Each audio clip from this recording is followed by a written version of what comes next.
January 17, 2025. Ito yung proof na talagang nagpapaaraw kami. Kasi yung araw ay may vitamin D yan na natural sa katawan mo na hindi mo kailangan uminom ng synthetic. Maraming benefits ang araw na hindi alam ng tao yun. Kailangan din lumabas yung pawis, no?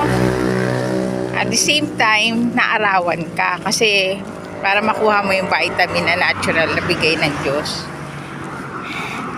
Nakukuha yun sa araw.